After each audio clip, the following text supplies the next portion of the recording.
이 시간 주신 주의 말씀은 요한복음 2장 1절부터 11절까지의 말씀이 되겠습니다. 우리 한 절씩 보시고 마지막 절은 같이 보시겠습니다. 사흘째 되던 날 갈릴리 가나에 혼례가 있어 예수의 어머니도 거기 계시고 예수와 그 제자들로 혼례의 청함을 받았더니 포도주가 떨어진지라 예수의 어머니가 예수에게 이르되 저들에게 포도주가 없다 하니 예수께서 이르시되 여자여 나와 무슨 상관이 있나이까 내 때가 아직 이르지 아니하였나이다. 그의 어머니가 하인들에게 이르되 너에게 무슨 말씀을 하시든지 그대로 하라 하니라. 거기에 유대인의 정결 예식을 따라 두세 통 드는 도랑아리 6이 놓였은지라. 예수께서 그들에게 이르시되 항아리에 물을 채우라 하신즉 아기까지 채우니 이제는 떠서 연회장에게 갖다 주라 하시매 갖다 주었더니 연회장은 물로 된 포도주를 맛보고도 어디서 났는지 알지 못하되 물도 온 하인들은 알더라. 연회장이 신랑을 불러 말하되 사람마다 먼저 좋은 포도주를 내고 취한 후에 낮은 것을 내거늘 그대는 지금까지 좋은 포도주를 두었도다 하니라. 다 같이 예수께서 이 첫 표적을 갈릴리 가나에서 행하여 그의 영광을 나타내시며 제자들이 그를 믿었느니라. 아멘. 할렐루야. 2022년 한 해의 전반부를 보내는 마지막 이 수요 저녁 시간에 함께 하신 우리 모든 교우들, 우리 예배 현장에서 또 영상으로 함께하는 모든 분들, 특별히 병상에서 또 영상으로 예배에 참여하는 모든 분들에게 이 시간 말씀의 신비, 성령의 충만하신 역사가 함께 하시기를 예수 이름으로 축원드립니다. 한 해의 절반을 보내면서 우리 삶의 자리가 참 녹록치 않다, 또 삶의 길이 쉽지 않다는 생각을 갖게 됩니다. 코로나가 이제 끝나는가 싶더니 러시아 우크라이나의 전쟁이 터져서 세계 유가와 곡물 시장에 요동을 치고 있으면서 지금 물가가 상당한 수준으로 오르고 있습니다. 저개발 국가들은 국가의 존망이 흔들리는 국가 부도 사태까지 이르는 그런 모습을 보이고 있습니다. 그런 중에 완도에서 일가족의 참 안타까운 소식을 뉴스를 통해 들으면서 참 마음이 착잡하고 무겁다는 생각이 많이 듭니다. 우리 인생이 통제 불능의 상태에 빠질 때가 있죠. 내 자식에 대한 부분, 내 사업에 대한 부분, 내 직장에 대한 부분, 내 몸의 건강에 대한 부분입니다. 이전에 괜찮을 때는 내가 얼마든지 조절 가능하고 내가 어떻게든지 컨트롤할 수 있다고 생각을 했어요. 그런데 어느 순간에 이르면 이 통제 불능 상태에 이를 때가 있습니다. 그때는 참 어찌할 바를 모를 그런 상황 속에 처해지게 되는 것입니다. 그러면서 산다고 하는 것이 참 쉽지 않구나, 어렵구나 하는 생각을 가지게 됩니다. 그럴 때면 우리는 전도서 기자의 글을 다시 한번 주목하여 바라보게 되는데요. 전도서 9장 11절을 보게 되면 아무리 빠른 사람이라 할지라도 먼저 도착하는 것이 아니다라고 말을 합니다. 또 용서를 할지라도 다 원하는 것을 얻는 것이 아니다라고 말씀을 합니다. 명철한 자를 하여도 재물을 다 얻는 것이 아니고 지식을 가졌다 할지라도 사람에게 은총을 입는 것은 기회중행을 받는 것은 아니다. 그렇게 이 삶의 어려움에 대해서 말씀해 주고 있습니다. 이 세상에 존재하는 모든 동식물들은 나름의 생존의 전략과 방식을 가지고 살아갑니다만 우리 그리스도인들, 하나님의 사람들은 어떻게 이 생의 시간을 살아가야 할까요? 우리는 앞서 주님께서 주신 믿음의 사람들을 통하여 또 말씀을 통하여 그 험난한 인생길을, 인생 광야를 어떻게 살아가야 하는지를 배우고 있고 또 배웠습니다. 특별히 이 출애굽한 이 히브리 백성들을 보게 되면 그들은 특별히 하나님의 구름 기둥과 불 기둥의 인도함을 따라서 갔던 것을 보게 됩니다. 그러니까 이 구름 기둥과 불 기둥은 떠날 때와 또 이 머물 때를 가리키는 표징이 되었던 것입니다. 그러니까 성막을 뒤덮고 있는 이 구름이 떠오르면 그럼 길을 떠나는 것이고요. 또 그것이 멈춰서 내려앉으면 이제 그곳에서 머물러야 하는 것이었습니다.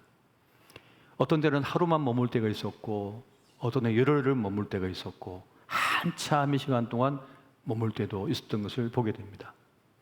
하지만 어떠한 경우에도 그 하나님의 백성들은 하나님을 앞지르려고 하지 않았어요. 하나님을 앞서가지 않으려고 했어요. 주님을 따라, 주님의 인도하심을 따라 가고자 했습니다.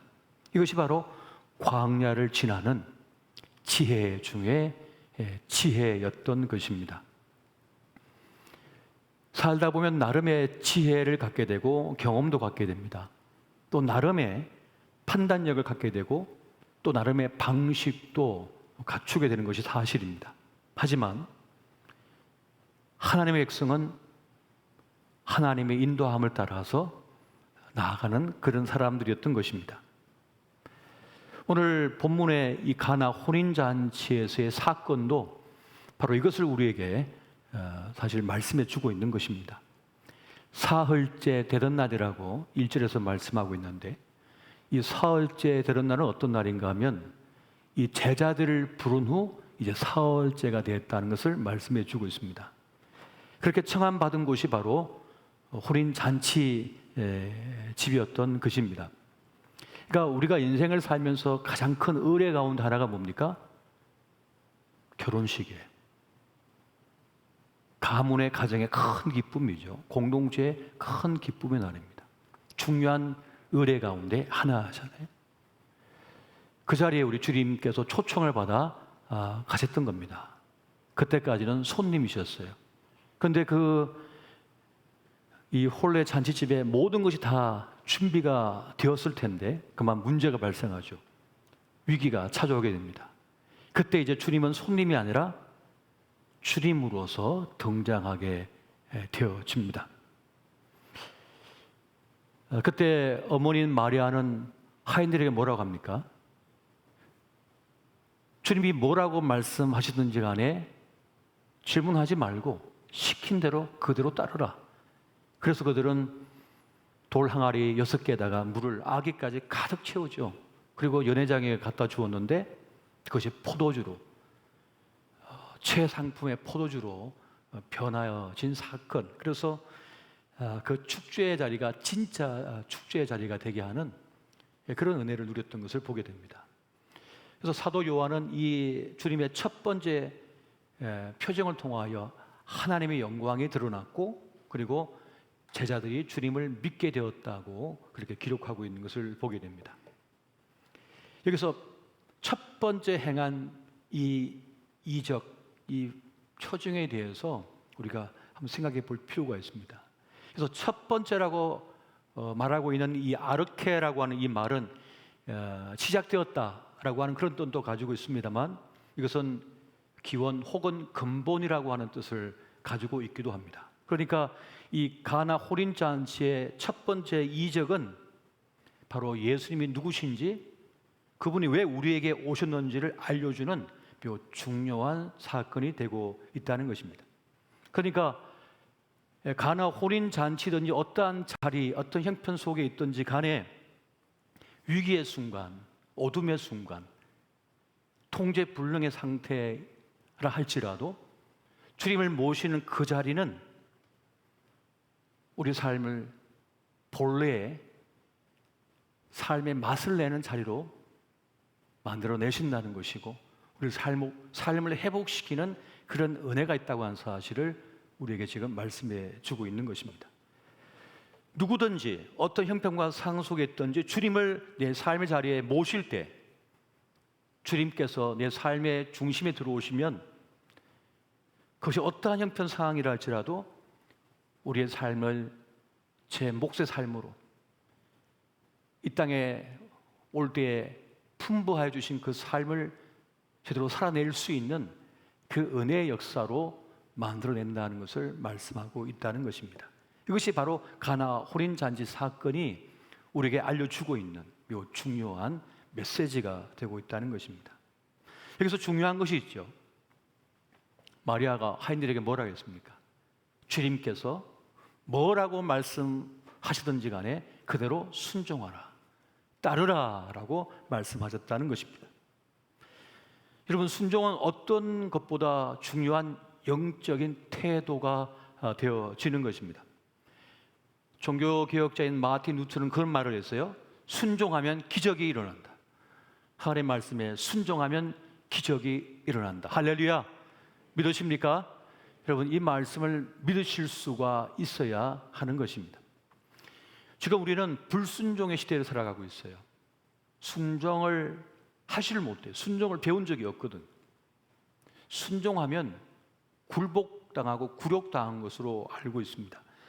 내가 순종하면 내가 죽는 줄 알아요. 내가 없어지는 줄 착각을 해요.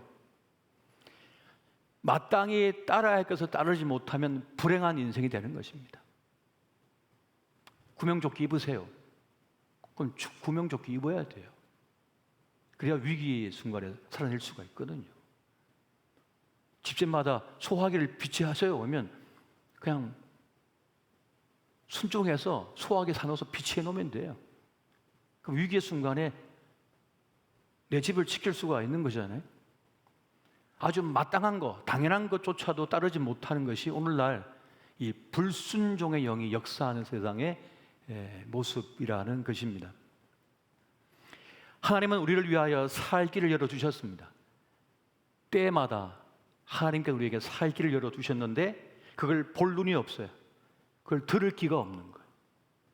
들을 귀 있는 자는 들을지어다 그랬는데 들을 귀가 없어서, 믿음의 귀가 없어서 들지를 못하는 것이죠. 이 믿음의 눈이 없어서 보지를 못하는 거예요. 주님께서 이미 다 준비해 놓으셨고 피할 길을 열어 놓으셨는데 말이죠. 여러분, 신명기 11장 우리 26절에서 28절까지 말씀 우리 같이 한번 읽어볼까요? 자, 시작. 내가 오늘 복과 저주를 너희 앞에 두나니 너희가 만일 내가 오늘 너희에게 명하는 너희의 하나님 여호와의 명령을 들으면 복이 될 것이요, 너희가 만일 내가 오늘 너희에게 명령하는 도에서 돌이켜 떠나 너희 하나님 여호와의 명령을 듣지 아니하고 본래 알지 못하던 다른 신들을 따르면 저주를 받으리라. 아멘. 하나님께서 우리에게 복과 저주를 주셨다는 거예요. 그러므로 너희는 하나님을 선택하고 주님을 따름으로써 복을 받으라 라고 말씀해 주고 있습니다. 살 기회가 주어졌지만 불순종의 영에게 흔들려가지고 하마터면 죽을 뻔했던, 망할 뻔했던 인생이 있습니다. 우리가 대표적으로 누굴 말할 수 있나요? 아람의 군대 장관인 나아만입니다. 그가 살기 위해서 온갖 것을 다 동원해가지고 그렇게 엘리사 선지자에게 찾아왔더니 엘리사 선지자가 만나주지도 않고 요단강에 가서 7번 몸을 씻으라 그러니까는 우리나라에 이런 강이 없다고 여기서 씻으라고 하느냐 하고 뻗통기다가 노예로 끌려온 여종 하나가 그거보다 더한 일 시키면 못하겠습니까? 살고자 한다면 하니까 그 말 듣고 정신이 번쩍 들어가지고 그때 순종해서 물속에 들어갔다 나왔다 하죠. 그러니까 자기 몸이 깨끗하게 나음을 받는 그런 놀라운 기적을 그가 경험하게 되었습니다. 하마터면 자기 교만 때문에, 자기 오만 때문에, 어리석음 때문에 죽을 뻔한 거예요. 나아만은. 하나님께서 살기를 주셨지만 때때로 우리의 교만과 자만, 오만 때문에 그 살기를 놓친 경우가 있다는 겁니다. 여러분, 모세도 하나님의 임재를 경험했지만은 그가 하마터면 양 염소 치다가 죽을 뻔한 인생이 될 뻔했어요. 근데 그가 하나님의 부르심 앞에 결국은 순종하여 따랐기 때문에 그런 가장 위대한 지도자, 영적인 지도자가 될 수 있었던 것입니다. 그렇게 주님께서는 우리의 삶의 생애 속에 기회를 주시고 살 길을 여주시고 우리 삶의 새로운 전기를 마련하는 그러한 기회를 주시는데, 중요한 것은 그를 따르질 못한다는 것이고 순종할 줄을 모른다는 겁니다. 순종을 못하는 거예요. 그래서 우리는 그 어느 시대보다 지금 하나님 말씀에 절대적 권위를 부여하고 순종할 수 있는 그 순종, 믿음의 사람이 될 수 있어야 하겠습니다. 이 시간 예배 함께하는 우리 모든 교우들은 그 하나님의 순종의 사람 될 수 있으시기를 예수 이름으로 축원드립니다. 두 번째는 여러분, 특별히 우리는 하나님 앞에 영광을 올려드릴 때 우리는 하나님 앞에 절대적 권위, 하나님 앞에 절대적 나의 모든 것을 드릴 수 있는 그런 신실함을 가지고 주님 앞에 엎드릴 수가 있어야 됩니다. 하나님의 말씀, 하나님의 뜻은 절대적이다라고 하는 확신을 가진 채 살아가야 한다는 것이죠. 이 확신이 있는 사람, 이 절대적 신뢰가 있는 사람은 주님께서 어떤 것을 말씀하셔도, 어떤 것을 이끌어 주셔도 그냥 그것을 진리로 알고 따르는 그런 삶을 선택할 수 있게 되어지는 것입니다. 저는 오늘 순종의 법칙 두 가지를 말씀드리고 싶은데요. 첫 번째는 자신을 비우고 주님을 따라야 한다는 사실입니다. 한번 따라해 보십시오. 자신을 비우고 주님을 따르라. 여러분, 힘들 때, 어려울 때 자신을 비우는 것은 쉽습니다. 위기와 어려움, 급박한 상황 속에서 자기를 내려놓을 수 있는 좋은 기회가 됩니다. 내가 틀릴 수도 있구나, 내가 아닐 수도 있구나라고 하는 그런 자기를 발견하는 좋은 기회가 될 수가 있거든요. 근데 그 기회를 통해서 새로운 삶, 새로운 길을 향해 갈 수가 있게 되어집니다. 그런데 이 기회를 놓치면 그 기회를 다시 얻기가 어려워지는 것이에요. 그래서 시편 기자가 뭐라 했습니까? 고난당한 것이, 그 고난당한 것이 내게 유익함이라. 내가 주님을 알고 주의 율례를 깨닫게 되었다는 그런 고백을 하고 있는 것을 보게 됩니다. 그렇게 우리는 어떤 어려움의 순간 속에서 나를 내려놓고 주님을 따르는 그런 선택을 할 수 있어야 합니다. 여러분, 물에 빠지면요, 이제 누군가 나를 구하기 위해서 뛰어들었잖아요. 그러면 그 구조대가 나를 잘 끄집어낼 수 있도록, 나를 구조할 수 있도록 힘을 빼야 돼. 내가 힘을 빼야 돼요. 그래야 그 구조사가 나를 제대로 구조해낼 수가 있는 거예요. 내게다 힘을 꽉 주면요, 같이 빠져 죽어요. 힘을 빼야 돼요. 그래야 나를 그가 건져낼 수가 있는 거예요. 그것처럼 우리가 무엇인가를 배울 때도 힘을 빼야 돼요. 내가 안다, 내가 조금 이건 알고 있다, 경험했다는 것을 내려놔야만 됩니다.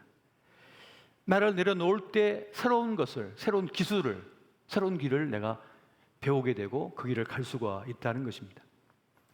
그러니까 나를 부인해야지, 자기를 부인해야지 새로운 것을 배울 수 있는 능력과 힘이 생긴다는 것입니다. 그래서 우리는 때로 내 힘을 뺄 필요가 있는 거예요. 나를 내려놓을 수가 있어야 되는 것입니다. 나를 모른다, 나는 모른다, 나는 못한다라고 하는 고백이 나를 살리는 길이 될 수가 있다는 겁니다. 예수 없는 이들은, 하나님이 없는 사람들은 난 모른다, 나 없다 그러면 끝이에요. 그러나 하나님을 믿는 사람, 주님을 따르는 사람은 나는 모른다, 나는 못한다 라고 하는 것이 새로운 길을 여는 그런 길이 된다는 것입니다. 세상 사람들은 그걸 치욕으로 알고 그걸 굴욕적인 걸로 생각하지만 예수 믿는 사람은 그렇지가 않아요. 주님, 나는 모릅니다, 나는 못합니다, 나는 실패했습니다. 그것이 끝이 아니에요. 주님께서 나에게 새 길, 살 길을 열어주시기 때문에 그렇습니다. 누가복음 5장 4절과 6절의 말씀을 보게 되면 주님께서 뭐라 합니까? 깊은 데로 가서 그물을 내려 고기를 잡으라라고 말씀하죠. 그랬더니 뭐라 합니까? 시몬이 대답하여 이르되 선생님 우리들이 밤이 새도록 수고하였으되 잡은 것이 없지만은 말씀에 의지하여 내가 그물을 내리리이다. 자기의 경험, 지식 그것을 다 내려놓고 그저 주님을 인정하고 주님 말씀에 순종했을 때 너무 많이 물고기를 잡다 보니까 그물이 찢어질 정도가 되었다는 그러한 사건을 우리에게 말씀해 주고 있습니다. 그렇게 일이 안 될 때, 맡겼을 때 우리는 그때는 나를 내려놓고 진정으로 주님을 내 삶의 중심으로 모셔드리고 주님을 따를 수가 있어야 한다는 것입니다. 그래서 이 기회를 절대 놓치지 말아야 돼요. 이게 기회인 거예요. 하나님을 만나는 기회가 되고 믿음을 회복하는 기회가 된다는 사실입니다. 근데 나를 내려놓고 주님을 따르게 되는 더 어려운 차원이 있습니다. 그것은 바로 잘 될 때 자기를 내려놓는 것입니다. 고난당하고 어려웠을 때는 나를 내려놓고 주님을 따르기가 쉬워요. 그런데 어려울 때는 언제입니까? 내가 잘 될 때, 일이 잘 풀릴 때, 돈이 잘 벌릴 때, 별 문제가 없을 때, 그러한 때도 과연 나를 내려놓고 주님을 따를 수가 있느냐? 근데 그런 분들이 계셔요. 자식도 잘 되고 몸도 건강하고 사업도 잘 되고 돈도 잘 벌리고 나름 괜찮은 인생을 살아가는데 그럼에도 불구하고 자기를 부인하고 힘 있고 지식 있고 능력 있고 그러하지만은 그런 중에도 주님 앞에 엎드리는 이들이 있어요. 그런 사람 보면 별로 기분이 안 좋지요. 뭐 이런 사람이 다 있나 싶은데 그런 분들이 있어요. 그런 겸손한 사람이 있어요. 돈이 많이 벌리면 벌릴수록 더 겸손해져요. 자기의 부족함을 더 절실하게 느껴서 엎드린 사람들이 있다는 거예요. 그렇게 잘 되고 있음에도 자기를 부인할 줄 아는 사람, 이들은 자기 인생을 낭비하지 않습니다. 사실 인생이 되게 짧잖아요. 길어졌지만 짧습니다, 여전히. 이러한 사람은 어떠한 은혜를 누립니까? 소위 말하는 마태복음 효과라는 것을 누립니다. 마태복음 25장 29절에 무릇 있는 자는 받아 풍족하게 되고 없는 자는 그 있는 것까지 빼앗기리라. 왜 더 얻고 왜 더 뺏깁니까? 지혜로운 사람, 겸손한 사람, 하나님을 인정하는 사람은 그 말씀에 순종하여 더 풍족하게 더 큰 은혜를 누리고요. 어리석은 사람은 끝끝내 하나님을 순종하지 않음을 통하여 계속해서 어그러진 길로 간다는 거예요. 더 불행의 길로 간다는 거예요.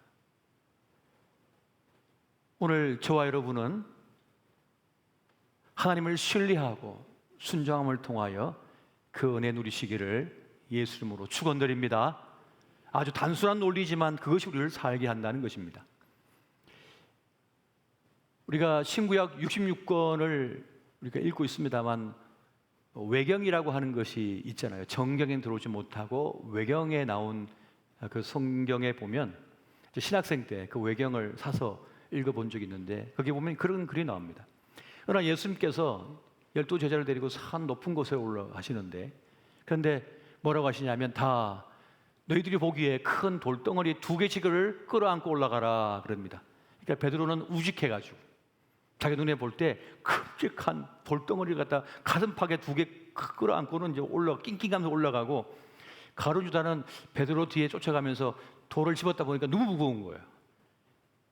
이것도 돌이고 저것도 돌이네? 그러면 다 내려놓고 구슬만한 거 그거 2개 들고 이제 이렇게 올라가는 거죠. 랄랄랄라 하면서 이제 산 꼭대기 올라갔더니 주님께서 수고를 했다 하면서 이제 저녁용 기대해가지고 축사를 하시는 거예요. 식사기도를 하시는 거죠. 그랬더니 그 돌덩어리가 떡덩이가 됐다는 겁니다. 베드로는 믿음으로서 큰 돌덩이를 들고 올라가서 풍족하게 먹지만은 이 가룟 유다는 구슬만한 거 2개 그거 머리 간에 기별이 가겠습니까? 그걸 먹었다는 그런 스토리인 거죠. 우리의 신앙, 우리의 믿음, 우리의 길이 세상적으로 볼 때는 저게 무슨 유익이 있고 무슨 것이 있겠나 싶지만 그렇지가 않다는 것이죠. 그렇지가 않다는 것입니다. 내 지식, 내 경험, 내 생각을 이뤄놓고 주님 이끄시는 대로 나아가다 보면 어느 순간 나는 미처 깨닫지 못했던 그 은혜가 내 삶 속에 일어나고 주어진다는 사실입니다. 저는 요즘 주님께서 저에게 계속 우리 교우들로 하여금 기도를 시키도록 기도하고 자꾸 이끄는 그런 부르심 앞에 우리 온 교우들을 지금 기도의 자리로 끌어냈잖아요. 이제 이렇게 끌어냈는데 그 기도를 통하여 어떤 역사가 일어날지는 알 수 없어요. 우리가 금요 성령 집회해가지고 12시까지 부르짖고 해가지고 말이죠. 우리 차양팀은 키트 하루치 건반 하루치 두드려가지고 물집이 다 생겨가지고 그랬는데요. 전 지난 토요일날 병원 가서 주사 맞고 일주일치 약 지어왔다니까요. 이제 좀 목이 회복돼요. 약을 먹으니까. 전에는 약을 안 먹어도 금세 회복이 됐는데 이제는 회복이 잘 안 돼가지고 병원 가서 주사 맞고 약 먹고 그러니까 이제 회복이 됐는데 주님께서 왜 기도를 시키시는가? 왜 기도하게 하시는가? 기도가 필요하니까요. 그 말씀에 그냥 순종하고 부르짖으라 하셨기 때문에 부르짖는 겁니다. 우리의 이 부르짖음이 우리의 기도가 어디까지 갈지 알 수 없어요. 우리가 뿌려놓은 기도가 어떤 열매를 맺을지는 우린 모릅니다. 그건 주님만이 아시는 거예요. 하지만 내 생각, 내 경험, 내 지혜 다 내려놓고 그러니까 주님께 순종하며 나아가는 것이죠. 위기 속에서 하나님은 야곱에게 말씀하죠. 베들로 올라가 단을 쌓으라. 지금 적들이 쫓아오고 난리도 아닌데 지금 거기 가서 단 쌓는 게 문제인가 싶겠지만은 야곱은 그 말씀 순종해서 베들로 올라가 가지고 단을 쌓지요.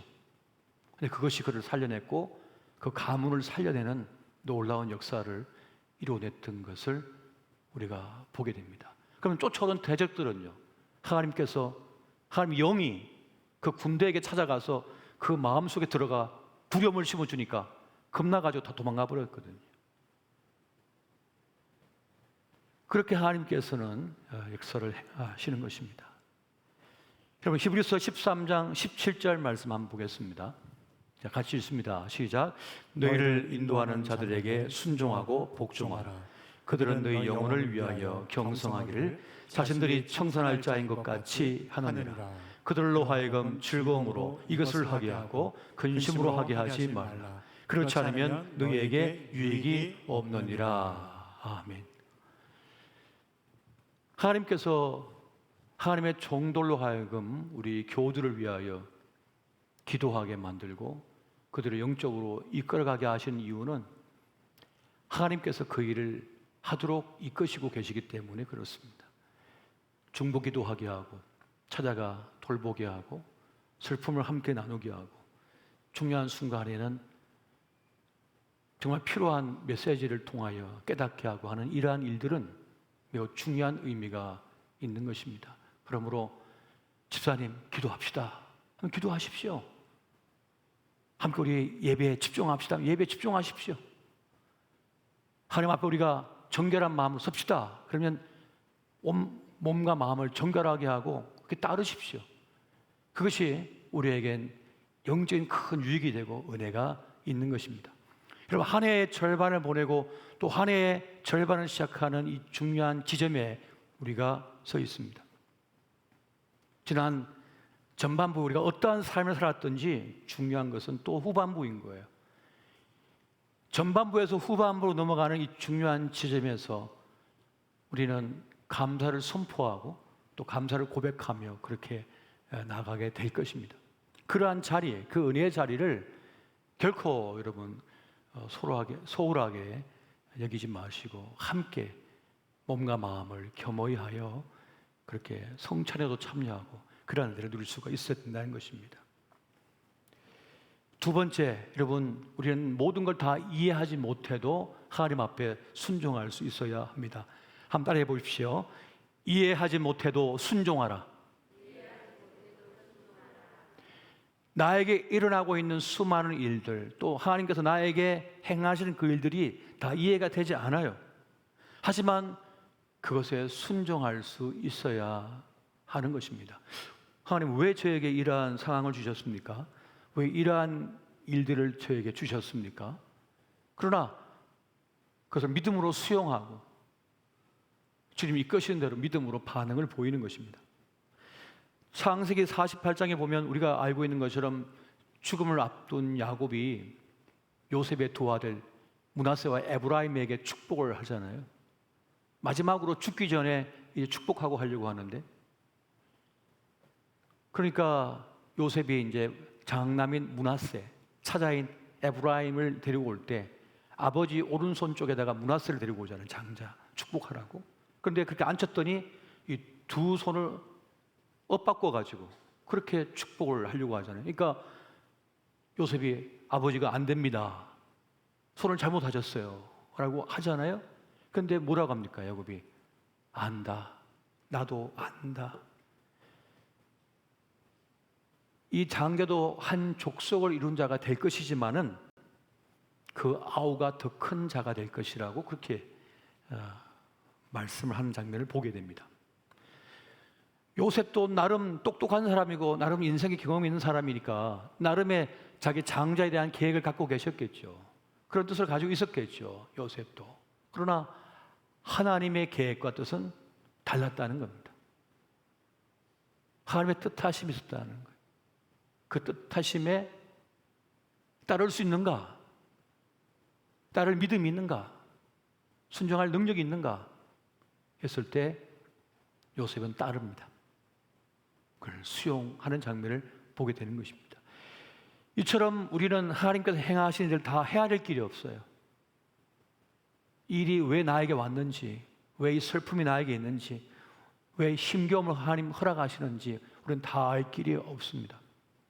그러나 중요한 것은 그러한 사건들을 통하여 하나님께 영광이 되어주고 믿음의 일들이 일어난다는 것입니다. 가나 혼인잔치의 결말이 뭡니까? 하나님께 영광이 되어졌고 그들이 주님을 믿게 되었다고 결론을 얘기해 주고 있어요.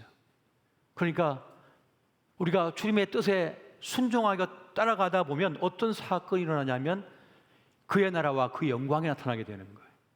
그리고 그 가운데 믿음의 역사가 나타나게 된다는 사실입니다. 이것이 하나님께서 이루어가시는 일들이에요. 성경에 기록된 모든 스토리가, 사건이 그런 결론을 맺고 있어요. 그의 나라와 그의 영광이 나타나고 하나님을 믿는 믿음의 역사가 나타나는 것입니다. 만약 그것이 없다면 그건 가짜예요. 우리 생애 속에서 그의 나라와 그 영광이 나타나야 돼요. 우리 생애, 삶의 시간 통해서 여러분을 통하여, 우리 교회를 통하여 하나님의 나라와 하나님의 영광이 나타나야 돼요. 그리고 우리 교회를 통하여 믿음의 일들이 일어나야 됩니다. 믿지 않은 영혼들 주님을 영접하는 역사가 일어나야 된다는 거예요. 만약 그것이 이루어지지 않는다면 그 교회는 망한 교회, 실패한 교회입니다. 그러한 역사가 일어나지 않는다면 그 인생도 실패한 인생이에요. 주님께서 그렇게 이루어가고자 원하시기 때문입니다. 여러분, 오병이어의 사건을 우리가 살펴보게 되면 수많은 사람들이 예수님을 찾아와서 말씀을 듣고 큰 은혜를 받고는 돌아갈 생각을 하지 않는 거죠. 그런데 그것은 빈들이에요. 음식을 구할 수 없는 빈들이란 말입니다. 그리고 이제 저녁이 되었는데 모두가 지쳐서 허기가 졌어요. 먹을 것이 없습니다. 그때 주님께서 뭐로 갑니까? 제자들에게 너희가 먹을 것을 좀 주도록 해라 하는데 제자들이 가진 것은 전혀 없거든요. 구해봤더니 어린아이가 가지고 온 물고기 2마리, 떡 5개밖에 없는 그런 상황 속에 처했잖아요. 어떻게 줍니까? 할 수 있는 게 없어요. 이들은 자기의 무능함을 그들은 직시할 수밖에 없었던 거죠. 나는 할 수 없습니다. 하지만 그들이 주의 말씀을 쫓아서 그걸 구해다가 주님의 손에 올려드렸을 때 주님은 그들을 축사하셨고 그리고 나눠주라 라는 말씀을 쫓아서 그저 순종해서 이 소쿠리 같은 걸 들고 말이죠. 사람들에게 나아갔는데 사람들이 집어도 이것이 멈추지가 않는 거예요. 그래서 5,000명을 먹이고도 12 강주리가 남는 기적과 같은 역사가 나타나지 않았습니까? 그러니까 이것은 우리의 상식과 이성을 뛰어넘는 일들이 어디서 오느냐? 순종하는 면에서, 그 말씀을 순종함을 통하여 나타난다는 말씀을 주고 있는 것입니다. 여러분, 내가 좀 모른다고, 내가 가진 것이 없다고, 내가 능력이 없다고, 하나님도 가진 것이 없고 무능하다고 생각하지 마십시오. 하나님의 가능성을 제한하지 마십시오. 내 주머니에 돈이 없다고 하나님께서 가난하다고 착각하지 마십시오. 하나님은 모든 자산, 모든 자원을 갖고 계시는 하나님이십니다. 할렐루야. 주님께서 갖고 계신 거예요. 내가 갖고 있는 것이 절대 아니라는 사실입니다. 로마서 4장 17절의 말씀 보면 이렇게 말씀하고 있지 않습니까?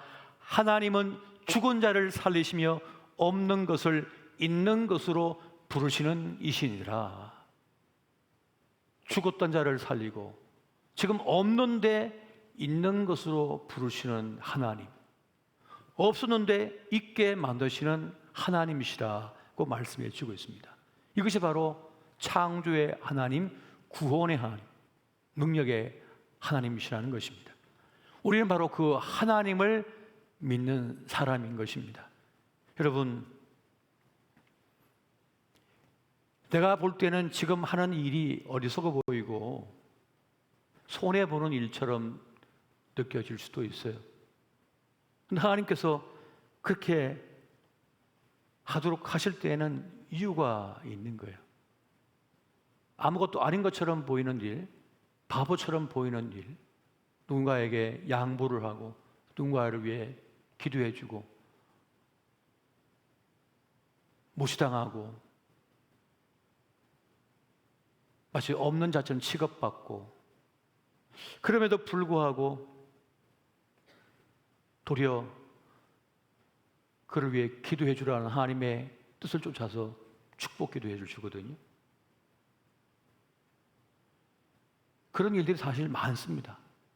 나도 막 미워하고 싶고 나도 대적하고 싶은데 하나님께서 우리 마음속에 그를 축복해 주고 도리어 기도해 주라는 마음을 심어버리시면 못해요, 그거를.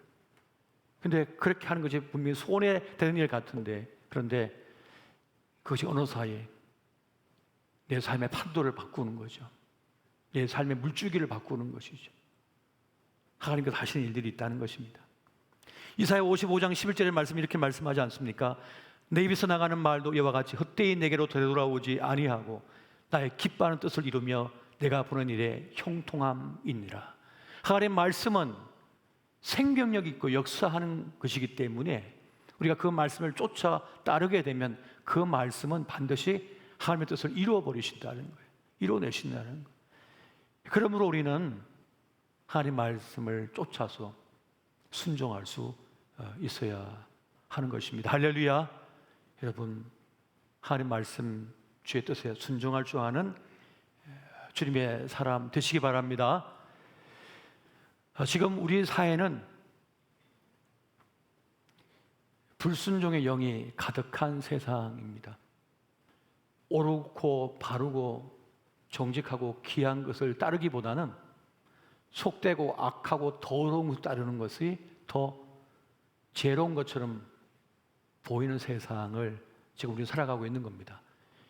하지만 우리는 그럼에도 불구하고 하나님의 선하고 거룩하고 존귀한 것을 쫓아 따르는 하나님의 사람이 되어야만 하는 것입니다. 하나님 말씀은 진리잖아요. 그 진리의 말씀에 순종하여 나아가 승리하신 저와 여러분 되시기를 예수 이름으로 축원드립니다.